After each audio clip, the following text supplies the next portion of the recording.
Donald Trump has compared himself to former President Ronald Reagan in a Twitter post in which he bemoans the fake news media and also dubs the explosive tell-all book about him as fake. The president has hit out at Michael Wolff's book Fire and Fury inside the Trump White House in recent days, following a number of unflattering revelations from the book, not least the allegation that the president is viewed like a child by many of his aides.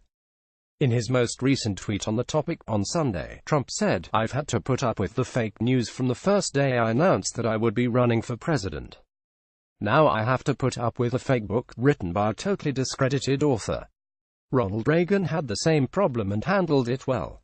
So will I keep up with this story and more by subscribing now?" Republican Senator Lindsey Graham believes there's currently a 30% chance President Donald Trump will go to war with North Korea and said the probability of a military conflict rises dramatically if Pyongyang conducts another nuclear TED. Getty Images. Reagan, whose own capacity for the role of president was questioned during his time in office, was formally diagnosed with Alzheimer's 5 years after leaving office, making the comparison a slightly strange one from Trump.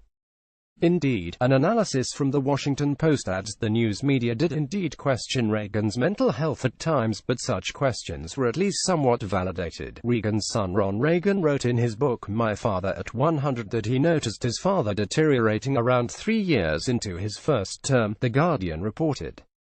Speaking of Reagan's debate with Walter Mondale, he wrote, "My heart sank as he floundered his way through his responses, fumbling with his notes, uncharacteristically lost for words.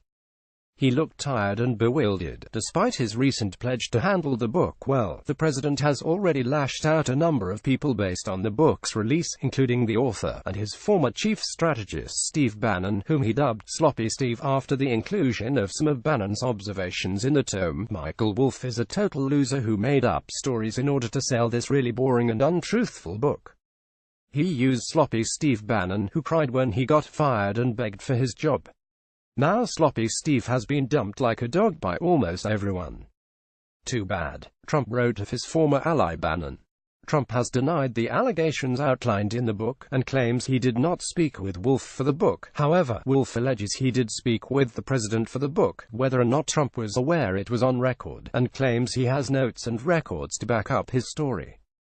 The president also dismissed questions raised by the book as to his mental fitness for the role, stating in a series of tweets, "Actually, throughout my life, my two greatest assets have been mental stability and being, like, really smart." Crooked Hillary Clinton also played these cards very hard and, as everyone knows, went down in flames. "I went from very successful businessman to top TV star to President of the United States on my first try. I think that would qualify as not smart, but genius, and a very stable genius at that."